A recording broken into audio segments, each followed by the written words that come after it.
지금 미국에서 새로운 입법 발의가 쏟아져 나오고 있고요. 미국 정부 차원에서도 2026년 초순경에 암호화폐 규제 체계가 사실상 완성될 수 있다는 얘기가 나오고 있는 상황입니다. 그런데도 현재 암호화폐 시장은 생각보다 조용한 상황이죠. 어떤 날은 가격이 상승하다가도 금방 힘이 빠지고 또 어떤 날은 아예 반응조차도 없습니다. 이 규제가 완성이 된다면은 분명히 좋은 뉴스에다가 대박 호재인데 왜 이렇게 지금 시장이 뜨겁지 않은 건지, 그리고 이런 일들이 왜 2026년 초라는 시간표로 현재 묶이고 있는 건지, 이런 구조를 한 방에 정리해드려 보도록 하겠습니다. 이 많은 분들께서 규제라는 단어를 들으시면요, 본능적으로 정부가 코인을 막으려고 하나보다 이렇게 생각을 하십니다. 근데 지금 미국이 하는 규제는 이거 막는 것보다는 반대 방향으로 읽힌다는 거예요. 미국은 코인을 없애려는 게 아니라요, 이 달러 기반 디지털 자산을 미국의 통제 안에 있는 인프라로서 끌어들이고자 하는 쪽에 더 가깝습니다. 이 규제를 칼처럼 휘두르는 장면만 보면 놓칩니다. 규제는 칼이 아니라 지금 울타리이자 도로라는 거, 길을 만들고 차선을 긋고 표지판을 세우는 작업입니다. 이 울타리랑 도로 자체가 크게 두 축으로 나뉩니다. 한 개는 스테이블 코인이고요. 쉽게 말씀드려서 디지털 달러입니다. 이 또 다른 하나는 시장 구조입니다. 쉽게 말씀드리면 코인을 어디서 어떤 규칙으로 사고 팔 수 있는지 여부인데요. 이 두 가지 축이 같이 완성이 돼야지 제도권 자금이 움직일 수가 있다는 거고, 돈이 들어오려면 돈의 규칙도 있어야 되죠. 근데 거래의 규칙도 있어야 됩니다. 이 둘 중에 하나만 있으면 반쪽짜리라는 거예요. 먼저 스테이블 코인부터 볼까요? 올해 미국 같은 경우는 스테이블 코인에 대한 큰 법을 통과시켰습니다. 근데 법이 통과됐다고 해서 바로 현실로 바뀌지는 않겠죠. 진짜 변화는 시행 규칙이 나올 때부터 시작이 된다는 거. 어떤 기관이 어떤 조건으로 스테이블 코인을 발행할 수가 있는지, 준비금은 무엇으로 채워야 되는지, 위험 관리 기준은 얼마나 엄격한지, 이런 것들이 문장으로 박히는 순간부터 본격적인 시장의 규칙이 된다는 거고, 이 최근 미국의 감독기관들이 바로 그 시행 규칙 쪽에서 움직이고 있습니다. 그러니까 지금은 법이 끝났다가 아니라요, 룰북을 새로 쓰는 중이다, 이렇게 보시면 돼요. 그리고 여기서 중요한 포인트가 하나 있습니다. 이 스테이블 코인은 투자 상품이 아니라 결제 수단으로서 설계가 된다는 점인데요. 이 결제 수단이라는 말은 은행 예금이랑은 다르다는 뜻입니다.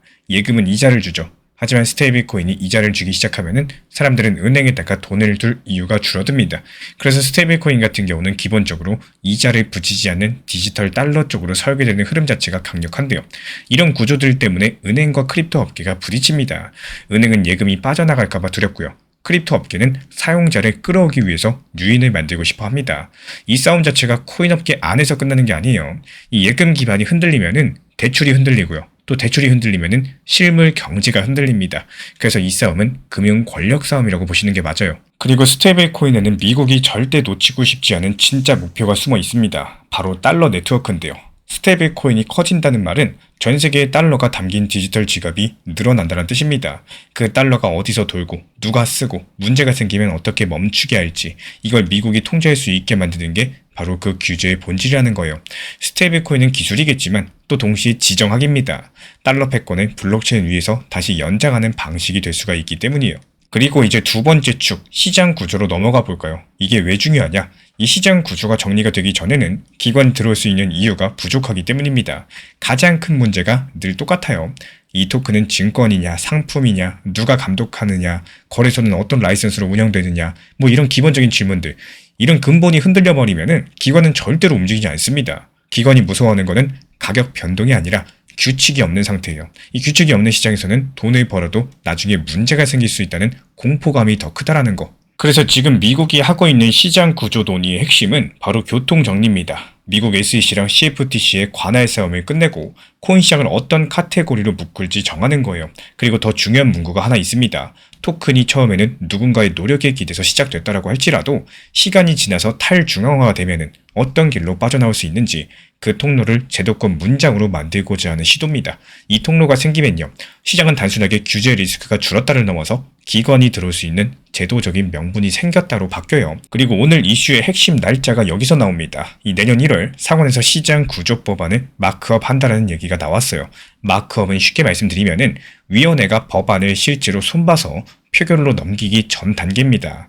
이런 과정에서 문구가 바뀌고 이해관계가 충돌하고 타협이 만들어집니다.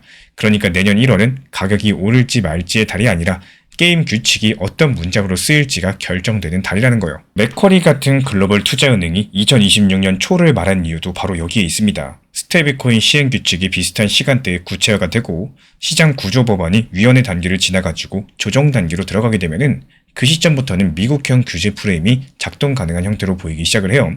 이때부터 기관들은 시장을 다르게 볼 겁니다. 아직까지 모든 게 끝난 건 아니어도요. 이 방향성이 고정됐다고 느끼기 시작하기 때문인데요.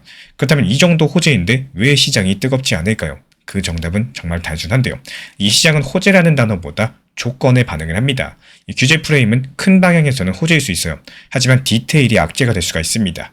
어떤 토큰은 규제 프레임 안에서 더 편해질 수 있겠지만 어떤 토큰은 규제 프레임과 충돌하면서 더 어려워질 수도 있다는 거. 그래서 시장은 전체 상승이 아니라 이 선별과 분화로 반응할 가능성이 큽니다. 그리고 이어서 거시 환경도 같이 보셔야 됩니다. 지금은 금리가 내려가는 방향이지만 돈이 무한대로 풀리는 환경은 아닙니다. 완화가 진행 중이지만 질서는 유지해야 되는 완화입니다. 이런 구간에서는 규제 프레임이 잡힌다가 곧바로 모든 자산이 동시에 오른다로 연결되지가 않는다라는 것. 이 대신에 규제 프레임 안으로 들어오는 인프라, 즉 스테이블코인, 수탁, 온슈어 거래, 토큰화 상품 이런 것들이 현실적으로 먼저 움직이고요. 가격은 그 다음이라는 거예요. 지금 시점에서의 XRP는요. 가격보다 구조가 먼저 움직이고 있습니다. 이런 자산일수록 타이밍을 맞추겠다는 생각보다도 업비트 빗썸 현물 매매로만 평균 단가 관리하시면서 모아나가는 전략이 훨씬 더 중요해집니다. 그래서 제가 따로 안내드리고 있는 자료도 레버리지나 단타가 아니라요. 현물 매매 기준으로만 정리해드리고 있기 때문에 관심 있으신 분들은 고정 댓글창 참고해 주셔도 좋고요. 그리고 실제로 XRP를 얘기할 때 자꾸 과거의 서사로 돌아가는 건 큰 의미가 없습니다. 지금 중요한 건 XRP가 어디서 쓰이느냐, 그리고 제도권이 요구하는 역할에 얼마나 들어맞고 있느냐. 이번 규제 흐름에서 XRP랑 가장 자연스럽게 연결되는 고리는요. 이 스테이블코인과 RWA 토큰화입니다. 스테이블코인이 결제 수단으로 제도화되면은 수익은 다른 곳으로 이동하겠죠. 바로 토큰화된 단기채, 토큰화된 머니마켓 같은 영역입니다. 그리고 이런 상품은 규제 프레임이 있어야지만 커질 수가 있습니다. 리플이 RLUSD 같은 달러 스테이블 코인을 운영을 하고 토큰화 머니마켓과 연결하는 실험이 등장을 한다면요. 그건 단순하게 코인 하나의 가격 문제가 아니라는 거. 결제랑 담보, 유동성이 블록체인 위로 올라오는 흐름의 일부입니다. 여기서 리플 레저 같은 인프라가 얼마나 채택되느냐가 구조적인 포지션을 결정하는 거고 XRP의 역할을 가격 예언으로 말하는 건 위험합니다. 대신에 이런 질문으로 바꾸셔야겠죠. 미국형 규제 프레임이 완성될수록 어떤 체인이 결제랑 토큰화를 실제로 처리하느냐? 이런 질문들이 그 정답을 더 빨리 말을 해줄 겁니다.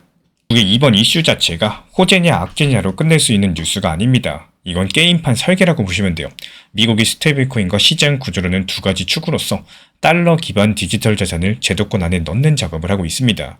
내년 1월의 마크업은요. 그 설계도를 실제 문장으로 박는 단계라는 거고 그래서 시장이 조용한 게 오히려 정상입니다. 이 시장은 속보에 반응을 하는 게 아니라 규칙이 확정되는 순간에 반응을 하기 때문이에요.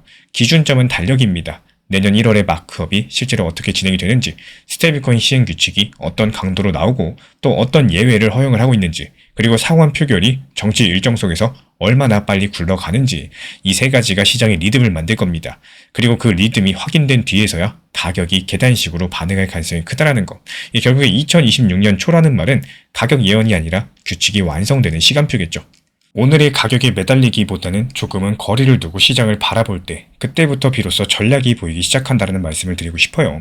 오늘만 보고 시장에 접근하시면은 판단 자체가 굉장히 급해집니다. 하루 오르면 들뜨고 하루 떨어지면 불안해지고 매번 감정이 가격을 따라가지고 움직이게 되죠. 하지만 여기서 시선을 조금만 멀리로 옮겨서 시장을 바라보시면은 같은 차트도 전혀 다르게 보이기 시작을 합니다. 그때부터는 단순하게 올랐다 내렸다가 아니라요. 이 자산이 가진 기술력은 무엇인지, 앞으로의 활용 가능성은 있는지, 그리고 정말로 시간이 지났을 때 사회나 시장에서 가치가 남을 수 있는지 이런 질문들을 하게 됩니다. 이런 질문을 스스로에게 던질 수 있어야지 비로소 투자가 되는 거예요. 만약에 내가 보기에도 미래에 도움이 될 가능성이 있고 장기적으로 성장할 수 있다고 판단이 되는데 지금 가격이 그 가치에 비해서 낮다라고 느껴진다면은 그 다음에 고민해야 될 거는 타이밍이 아니라 방식입니다. 한 번에 다 들어갈 게 아니라 어떻게 나눠서 모아갈지, 어느 구간에서 비중을 조절할지, 어떤 상황까지는 버틸 수 있는지 이런 현실적인 전략들 말이죠. 결국에 멀리 본다라는 것은 막연하게 오래 들고 가겠다는 뜻이 아닙니다. 미래를 기준으로서 지금의 행동을 설계하는 건데요. 이런 관점들이 잡히기 시작을 하면은 이 시장의 흔들림에 덜 휘둘리게 되고요. 단기 변동성 속에서도 중심을 잃지 않게 되는 겁니다. 결국에 시장에서 오랫도록 남는 사람들은 오늘의 가격보다도 내일의 가치를 먼저 생각하는 사람이겠죠. XRP든 비트코인이든 결국에 시장은 감정이 아니라 숫자랑 구조로 움직인다는 거. 특히 기술적인 자리랑 온체인 흐름은요. 개인분들께서 혼자서 실시간으로 체크하기 상당히 어려운 영역입니다. 그래서 제가 보는 차트 포인트, 온체인 지표, 그리고 숫자들이 실제 시나리오 안에서 어떻게 연결이 되는지 정확하게 정리해서 드리고 있기 때문에 이 자료를 받고 싶으신 분들은 현재 보이는 번호로 문자 신청 주시면 됩니다.